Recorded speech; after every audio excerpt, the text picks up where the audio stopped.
সবার জন্য কিডনি স্বাস্থ্য, এটাই আজকের দিনের মূল মন্ত্র। আর কিডনি রোগ প্রতিরোধের জন্য সহজ 8টি ধাপ আছে। প্রথমত, রক্তে চিনি নিয়ন্ত্রণ করুন। আপনার যদি ডায়াবেটিস থাকে তাহলে অবশ্যই রক্তে চিনি নিয়ন্ত্রণে রাখতে হবে।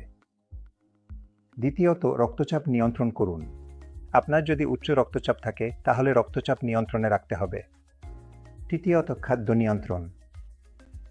আপনার যদি ডায়াবেটিস বা উচ্চ রক্তচাপের মতো কিডনি রোগের কোনো ঝুঁকি থাকে তাহলে অবশ্যই খাদ্য নিয়ন্ত্রণে থাকতে হবে। চতুর্থত, ধূমপান এড়িয়ে চলুন। আপনি যদি ধূমপায়ী হন তাহলে কিডনি রোগ প্রতিরোধের জন্য ধূমপান ছাড়তে হবে। পঞ্চমত, স্বাস্থ্যকর জীবনযাপন। এটা খুবই খুবই গুরুত্বপূর্ণ। আপনাকে অবশ্যই স্বাস্থ্যকর জীবনযাপন করতে হবে, আর এর জন্য সঠিক খাদ্য ও ব্যায়াম খুবই জরুরি। ষষ্ঠত, ফার্মেসিতে পাওয়া ওভার দ্য কাউন্টার ওষুধ খাওয়া এড়িয়ে চলুন। উদাহরণস্বরূপ, ব্যথানাশক ওষুধ খাবেন না, এগুলো আপনার কিডনির ক্ষতি করতে পারে।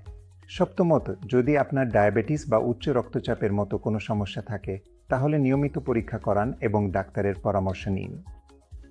আর শেষ এবং অষ্টমটি খুবই খুবই গুরুত্বপূর্ণ, পর্যাপ্ত পানি পান করুন। সুস্থ কিডনি রাখতে প্রতিদিন 2-5 থেকে 3 লিটার পানি পান করা জরুরি। ধন্যবাদ।